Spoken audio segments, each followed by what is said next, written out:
Hello.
Good morning, everyone. Welcome.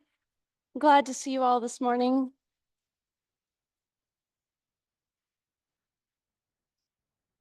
We'll start with a few announcements.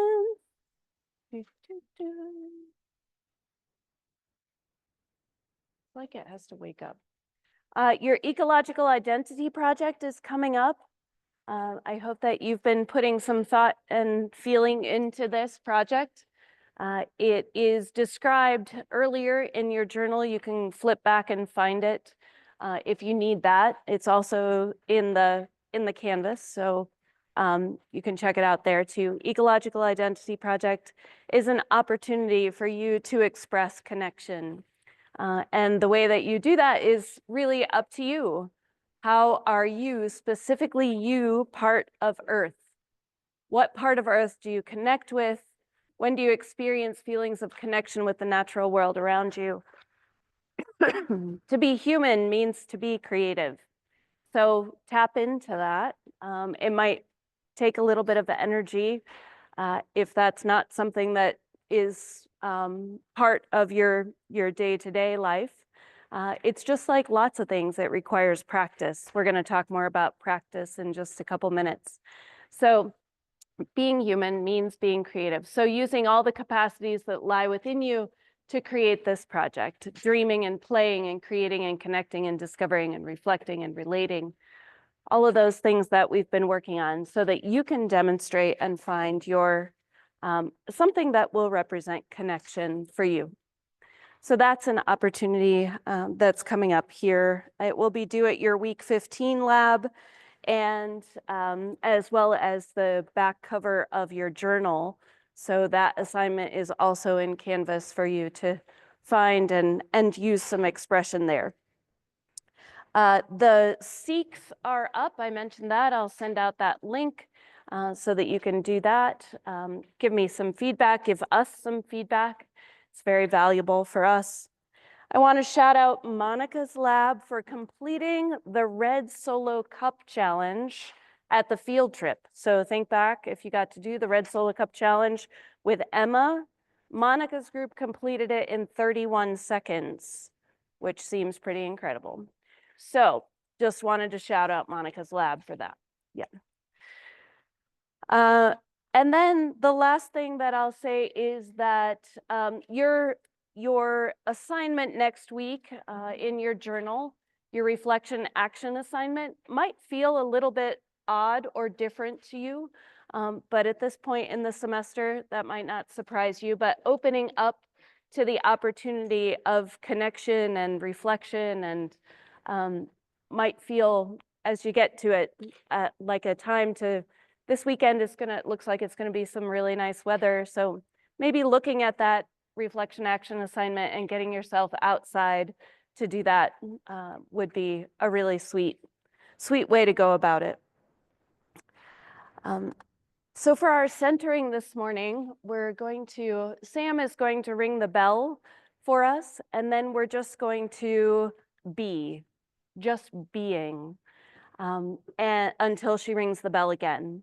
And so what does just being mean? It might mean thinking about what you see. You might close your eyes and think about what you're hearing, what you're sensing, what you're feeling. So take a moment to just be.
So attending to the breath, whatever just being is for you, is an opportunity. and the opportunity to just become attentive. What is your body doing? What is your mind doing? How long was that, Sam? That was a minute, 1 minute. We get 3,600 of those a day. And so how do we use them? And what happens when we just take 1 minute to do that? Over the course of this class, Sam is going to ring the bell 3 more times like that, and we'll all just stop what we're doing and just be like that. It's an opportunity to become attentive.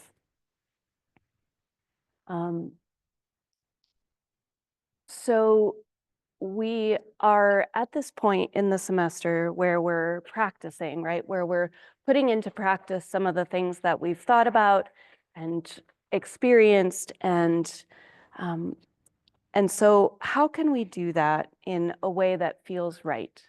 Being flexible in mind and body. My opening question to you on Monday was, how flexible are you when it comes to change? Right? Our bodies are flexible. They allow us to breathe. Our rib cage can expand to let that breath into our lungs, and then they move again. That flexibility is really important to expand and contract. But our minds are also flexible. It comes sometimes challenging, right? To make our minds feel flexible. But just like any course of study of music or art or science or sport, it takes practice. It takes gaining knowledge about it. It takes awareness about it. And so today's topic of slowing down to fall ahead is what we're talking about today. So I had a beautiful conversation with Mallory on yesterday. And so I just want to say, Mallory, I hope this resonates with you wherever you are in here. Oh, you're right there. And so here we are thinking about this. An article in the Penn State Newswire back in November of 2022 said, research identified the potential link between respiration and neural activity changes. So between what's happening in the breath and what's happening in the mind. Breathing allows us to control the expressions of our emotions. So it's good that science is catching up with what we already innately know. The breath calms our mind. So where we were the other day when we ended on Monday is this concept of the green triangle. Things that we do to help our wallet, also help the environment, also help our health. It goes the other way too. If we do something to help our health, then it often helps the environment and could help the wallet as well. So if you're cutting down red meat in your diet, you'll be spending less money and it will be better for the environment. If I'm choosing to be at home for a vacation instead of flying somewhere, right? Being home can choose to help my health. It can definitely help my wallet. And then I'm not putting the emissions into the air. So these 3 points can be really directly connected. So I'd like you to work with your lab group, your partners, whoever's nearby you, to think of some other examples of the green triangle. Okay. How can we do these things and make them all connected? Go.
All right.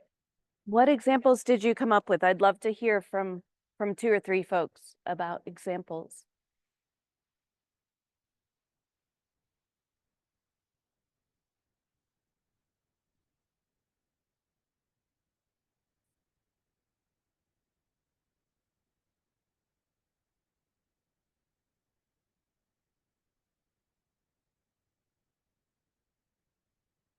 Thanks, Mariella. Is there a microphone around? Thanks, Parth. Mhm. She's right there. That's okay.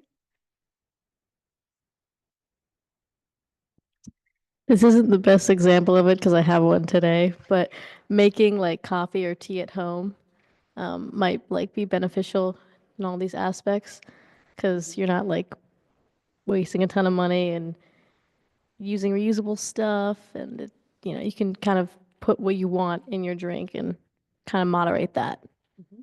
Yeah. Make it yours. Be creative with it. So it brings in even more factors we've talked about. That's lovely. Thank you.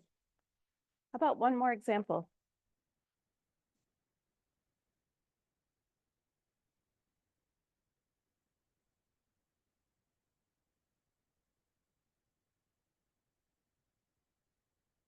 I said like a reusable bottle because like in the long run you won't be buying a bunch of like plastic water bottles. You won't be disposing of a bunch of plastic bottles anymore. And also like when you use like a metal bottle, like you won't get like all like the plastics that you get in your water when like you leave it sitting for too long.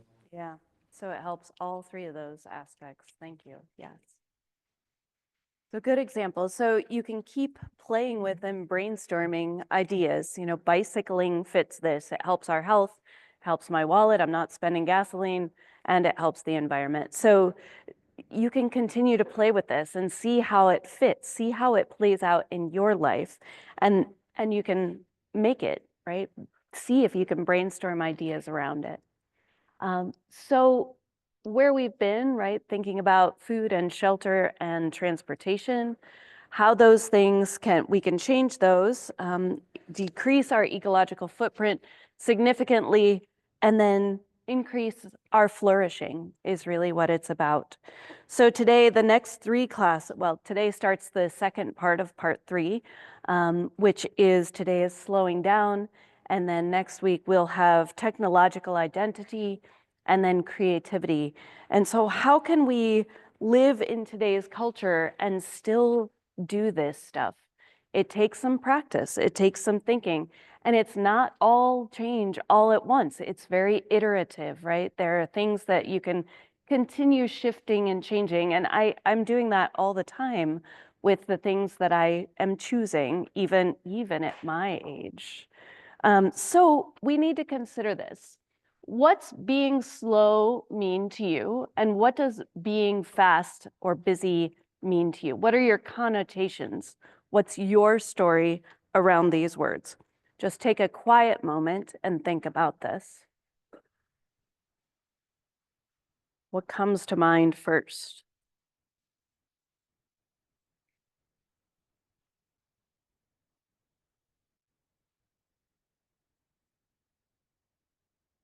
Who would like to speak to being slow? What's your impression? What's your connotation of slow? What's your story about slow?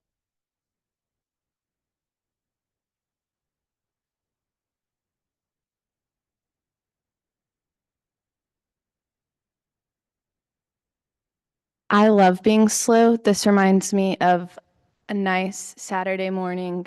I don't have to set an alarm. My mom's cooking breakfast, and my siblings, like we can all just talk leisurely, and we don't have somewhere we have to be. So it's definitely one of my like happier moments, and I really love when I get these mornings. Can you contrast that for me, Ashlyn, to being fast or busy? What does that mean or feel like or look like for you? Probably like a normal school morning. I don't give myself time to have a slow morning. It's like I wake up at the last minute I can, throw my clothes on, and I'm definitely more tense, probably hungry because I might skip breakfast. So I guess a lot of things go with being fast as well. I don't have time for the things I enjoy sometimes. Thank you. Yeah. Anyone else like to speak to this?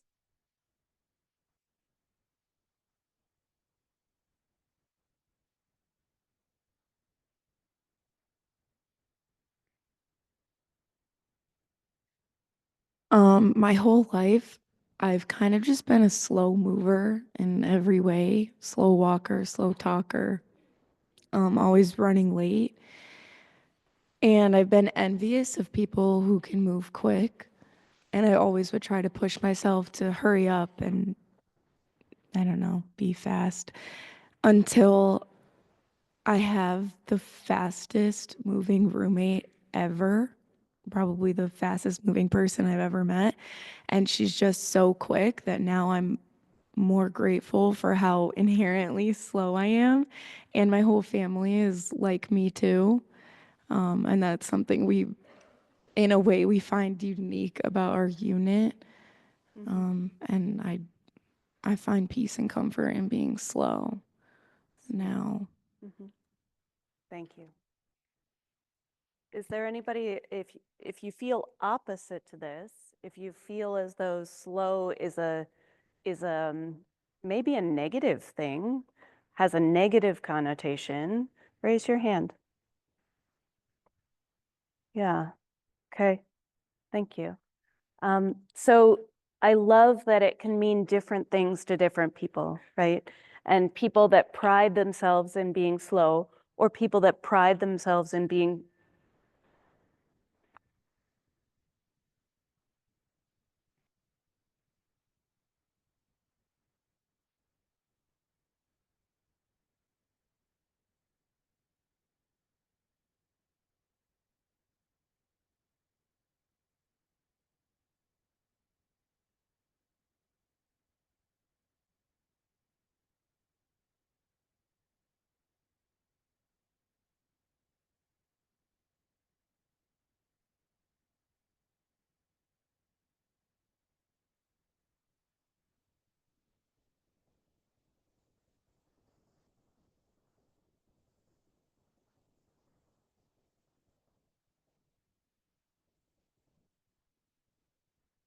fast and busy, right? The way that we all express, the diversity of how we express ourselves and what we need. So just consider this as we go throughout. Occasionally, and sometimes what we've talked about related to the economism class, right? Thinking about how some of us feel like we need to be fast, to be busy, to be successful in today's culture. And so this can sometimes be the impression, right? Is that busy is better, faster is better, more, doing, winning, the future, money, constant growth, control. Busy means money. So what is the relationship for you? Where is the balance of these things? In our culture of economism, right, and the cultural evolutions that we've experienced, we can see how this persists, right? It's not like if my neighbor is, if I need something from my neighbor, generally now I text, right? I don't even phone call because sometimes phone calls feel like they take too long, but I just text like, hey, can I borrow? And then the text comes back, yeah, sure. And so it's like a split second.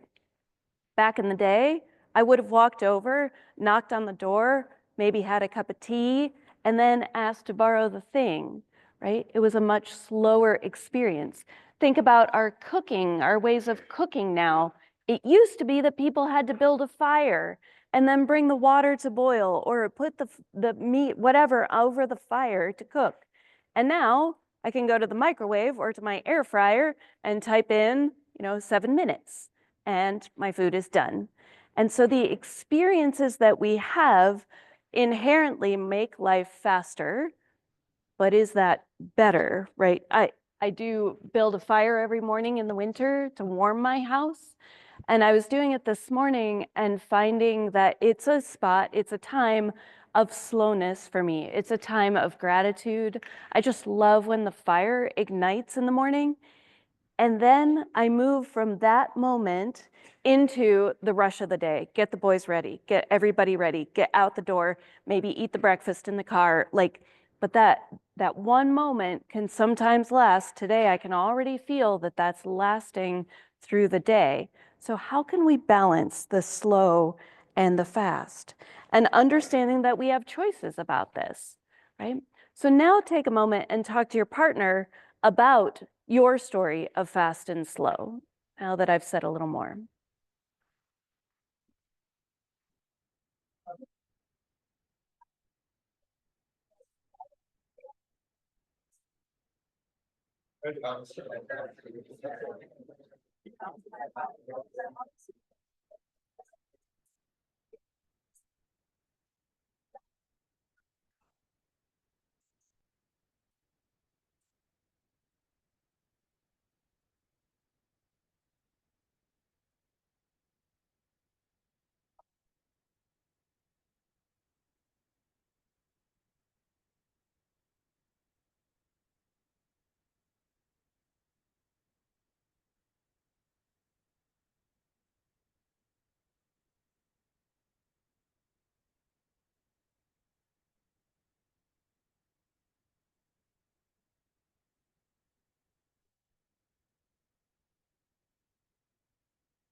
Would anyone like to say anything about this?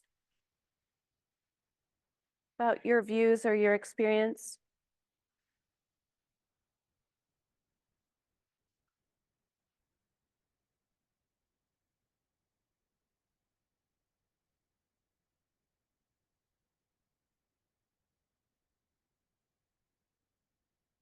Hi, Jen. Hi, Zach. So when I answered this question last year, um, I said that my reasoning for enjoying my fast-paced life was because the slower I was, the more unproductive I felt. Mm, And I feel as though in society today, if you're not actively being productive, you're actively harming your present and future self in terms of not moving forward. mhm, But it took me a really long time to understand that not moving at all was also needed to move forward. mhm, Um, like now I'll take the naps when I want to take a nap, mhm. or if I'm not feeling up for it, I'll skip class. Or more recently, I have some journals I need to catch up on grading. But at the time, I couldn't in terms of because I needed that break and I needed to allow myself the time to stop in order to move forward. Mhm. And I feel as though that's taken for granted lately because, again, if you're not moving forward, someone else is going to pass you. And we're so afraid of other people doing better than us. Mhm. Yeah. Eloquently said. Thank you. And it ties right in. Oh, sorry. Would you go over that way, Angelica? Right on the corner. Thank you.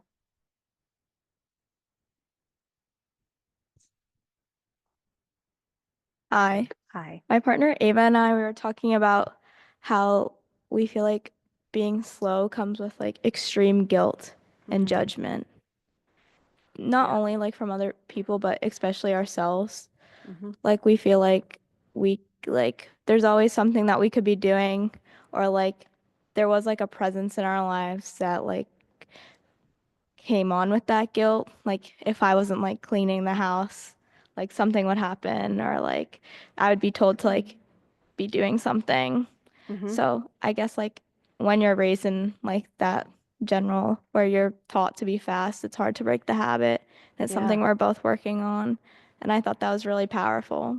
Yeah, it is. So it can be an inherited story, right? That's how I got it. It's my dad always had tasks, and it was because he was loving those tasks, but then I would get drawn into them. And now I'm very much like my dad. I get up very early to get the things done that need to get done, the things I want to do, like that's my quiet time alone. So I end up having a to-do list that happens well before most of you are awake, unless there are other extreme morning people in here. And so how does this come about? Why are we busy, right? Busy now often comes with this. The result of being too busy is this disconnect from ourselves. I'm not critiquing, right? This is about discovery and knowing that I do it too. So there's this increasing use of antidepressants. Statistics show that 1 in 6 Americans take antidepressants or medications to sleep. 65% more Americans are taking these medications since 1999. So I first became aware of the plight of busyness when I was doing intern conversations or interviews for Shavers Creek 20 years ago. And the question in the interview is, what do you do in your free time?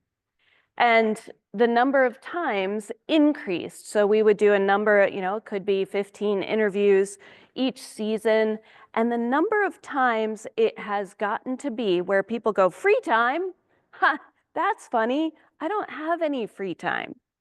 And so it used to be, people were like, oh, I hang out with my friends. I go to movies. I take a nap. I go for a walk. And it's evolved this story over time where people are like, I don't have any free time. How could that be?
So I can see these reasons for why it is we are busy.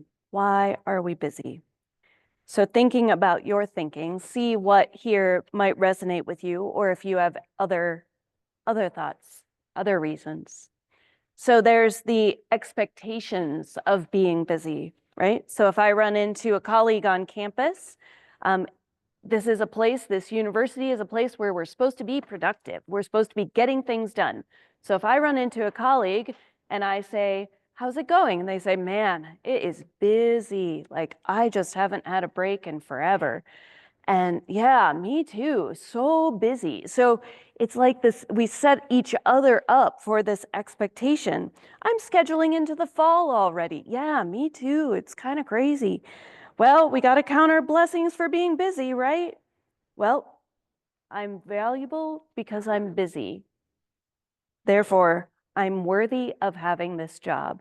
So busy becomes a contest. So there's expectations of being busy. There's the habit of being busy, right? Adding things to my to-do list so that I don't run out, because if I run out of things to do, then I must be missing something, right? And so I give those things, add those things to my list, because that's just what I do. I move around, I help people out, I do shit, get shit done, check it off the list. And so it's a habit. If we don't learn and practice slowing down, remember back to my chair addiction, I keep buying chairs. It very rarely, if ever, makes the list that says, sit down in a chair that you love, right? So it's a habit of being busy. It's on the list. Then there's this, the destination addiction. We've talked about this, being in class so that you can finish class, being in college so that you can finish college, being in your internship to finish your internship and get that requirement checked off, being in an apartment someday so that you can have a house, et cetera, et cetera, et cetera. Always looking ahead. So destination addiction is part of this. The fear of slowing down.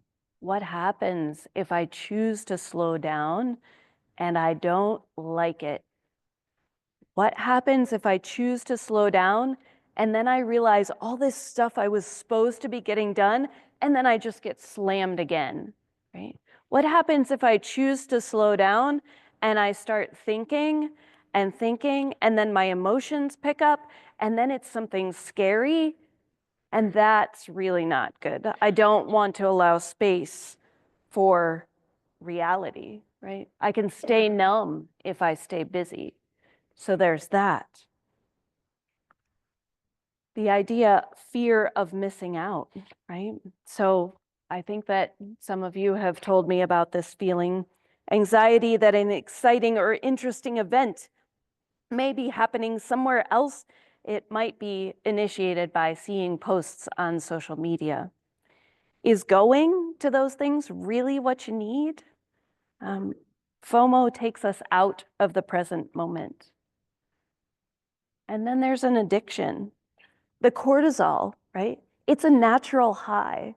If I'm staying busy and I'm moving around all the time, my cortisol stays high and I get kind of this natural addiction feeling that that's the flight or flight hormone that used to be useful for us in the case of running into tigers. But now it's like, I have to stay busy. I have to keep my cortisol up because that's when I feel great. I'm getting things done. So what happens then is that it sets new normals for our cortisol levels. And then we have to be a little busier to get that high. And then we have to be a little bit busier because our cortisol levels keep until we crash, until we absolutely can't do anything else. And we have to literally break down in order to come to a place of rest for our bodies. Adrenal fatigue. It's when our adrenal glands are exhausted and unable to produce adequate quantities of hormones to keep your body at a healthy level. It leads to fatigue, inflammation, sleep disruption, slow healing, and poor digestion. So those are all effects of this busyness that we experience. The technology and the pace of culture are rewiring our brains, strengthening the parts of the brains that help us to shift attention quickly and diminishing the brain's capacity for concentration, reflection, critical thinking, and long-term memory. No matter what the reason for busy, our brains are getting rewired. It's a very malleable organ, right? Changing and growing connections all the time. And this is usually a good thing as it helps us adapt to our surroundings. Except right now, our brain cannot evolutionarily keep up with the technology that we're using, cannot keep up with the lists of meetings and connections, cannot do all the things and make all the choices that we are asking it to. That is fact. Take in this video.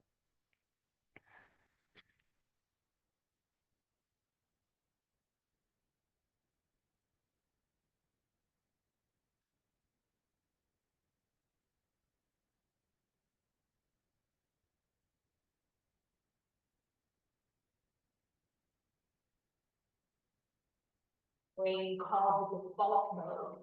So our body goes on autopilot while we're folding laundry or we're walking to work, but actually that's when our brain gets really busy. So this is my brain in an fMR, and I know that in the default mode, that is when we connect disparate ideas, we solve some of our most nagging problems, and we do something called autobiographical planning. This is when we look at note of the big moments, we create a personal narrative, and then we set goals, and we figure out what steps we need to take to reach them. Here's boredom researcher Dr. Sandy Mann. What's it got to you? and allow your mind to really wonder. You start thinking a little bit beyond the conscious, a little bit into the subconscious, which allows some different connections to take place. It's really awesome, actually. But now we chill out on the couch, also while updating a Google Doc or replying to email. Here's what neuroscientist Dr. Daniel Levitin says we're actually doing. Every time you shift your attention from one thing to another, the brain has to engage in a neurochemical switch that uses up nutrients in the brain to accomplish that. So if you're attempting to multitask, doing 4 or 5 things at once, you're not actually doing 4 or 5 things at once because the brain doesn't work that way. Instead, you're rapidly shifting from one thing to the next, depleting neural resources as you go. So a decade ago, we shifted our attention at work every 3 minutes. Now we do it every 45 seconds, and we do it all day long. The average person checks email 74 times a day and switches tasks on their computer 566 times a day. Researchers at USC have found they're studying teenagers who are on social media while they're talking to their friends or they're doing homework. And 2 years down the road, they are less creative and imaginative about their own personal future and about solving societal problems. So the next time you go to check your phone, ask yourself, what are we really looking for? Because if it's to check email, it's fine, do it and be done. But if it's to distract yourself from doing the hard work that comes with deeper thinking, take a break, stare out the window, and know that by doing nothing, you are actually being your most productive and creative self. It might feel weird and uncomfortable at first, but boredom truly can lead to growth.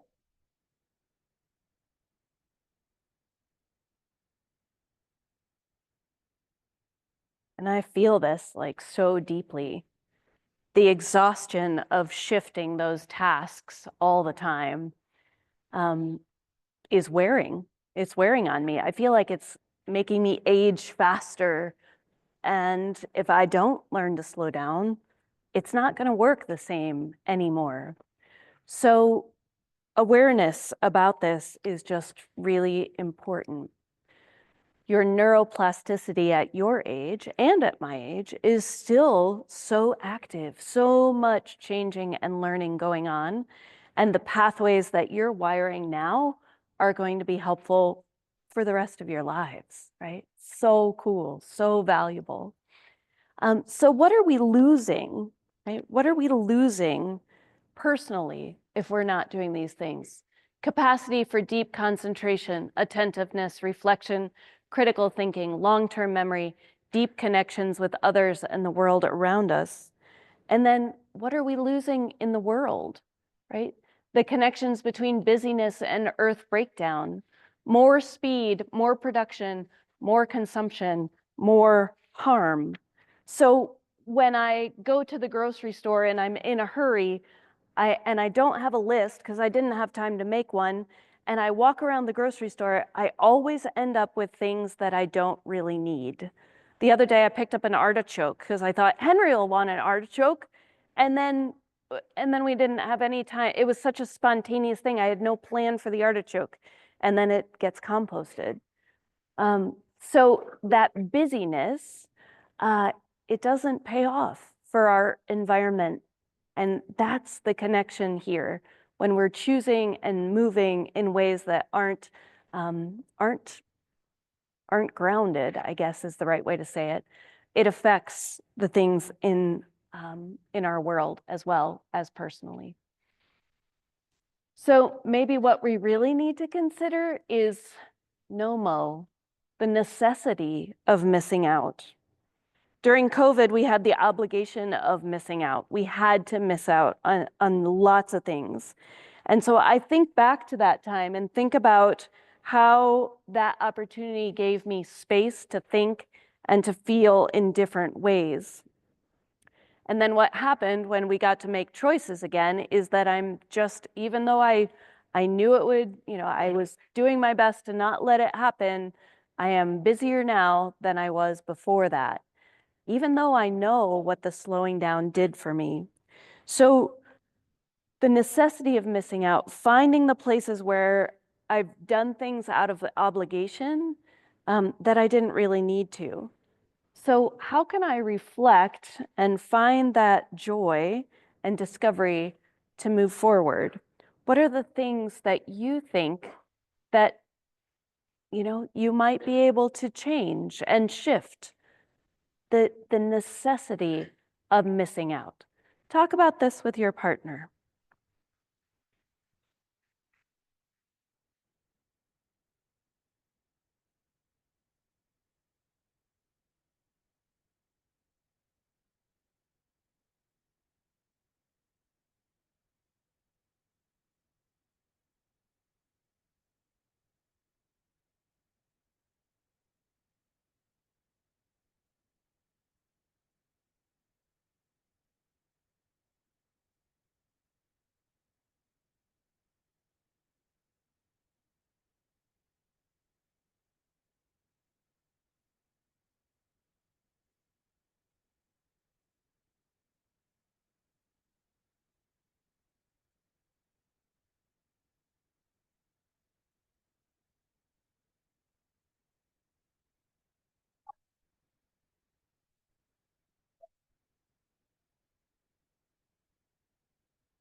Anybody want to speak to this?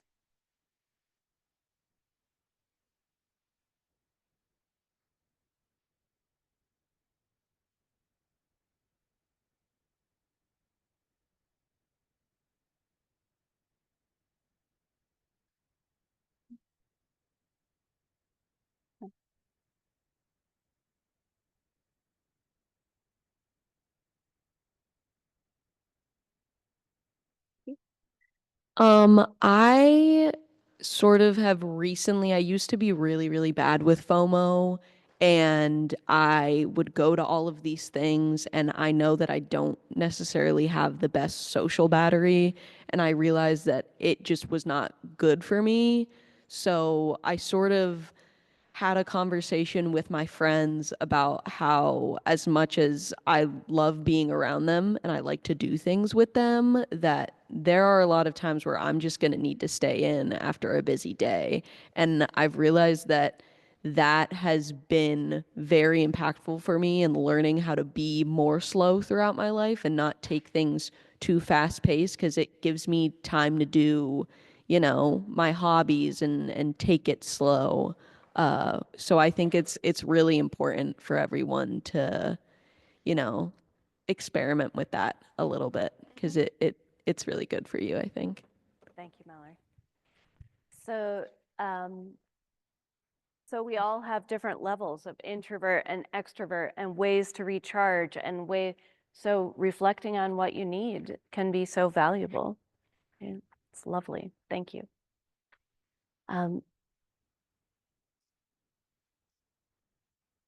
So there was a day that that I was getting Luke ready for school. He was in preschool, must have been about 2.5 or so. And we were running late. I had to teach, I had to get to campus. I had to drop him off first at preschool and then come.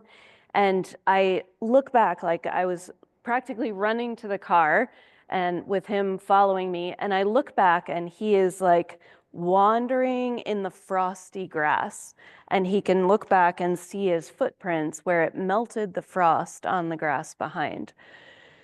And it was such a big deal moment for me of this, I am missing out. I am forcing this kid outside of what his natural way of being would be, his curiosity, his experimenting with the world. And I got a huge wake up call that day that I too was missing out. And that I need to sometimes do that in order to be good for me, to be good for my connections with other people, to be good for my connections with the earth. It's about the green triangle again, that slowing down.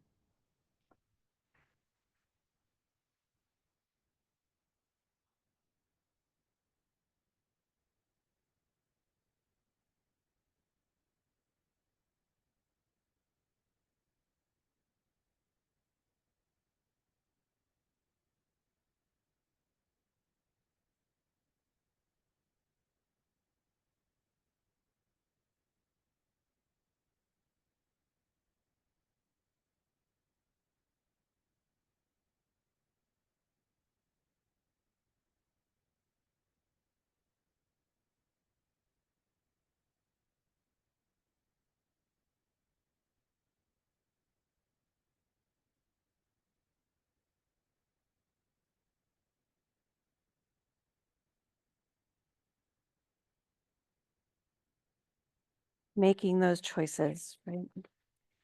So,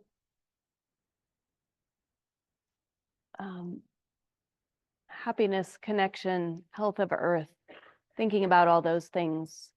I lied and said I was busy. I was busy, but not in a way most people understand. I was busy taking deeper breaths. I was busy silencing irrational thoughts. I was busy calming my racing heart. I was busy telling myself I am okay. Sometimes this is my busy, and I will not apologize for it. I will not apologize for it. The choices that make me and all of those things better.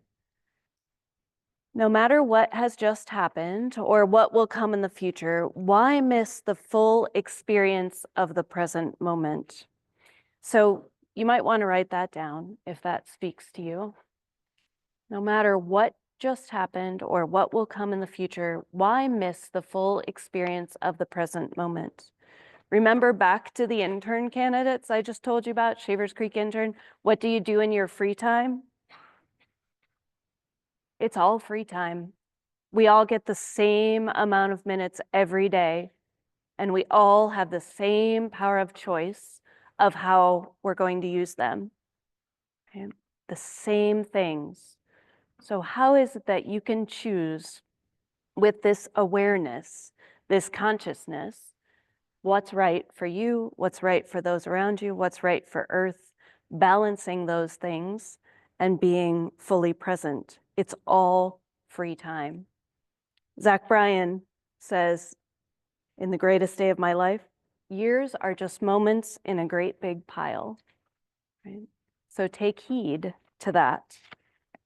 This week's reflection question will be around this quote: how we spend our days is how we spend our lives. I hope that you make today a beautiful day. Take care.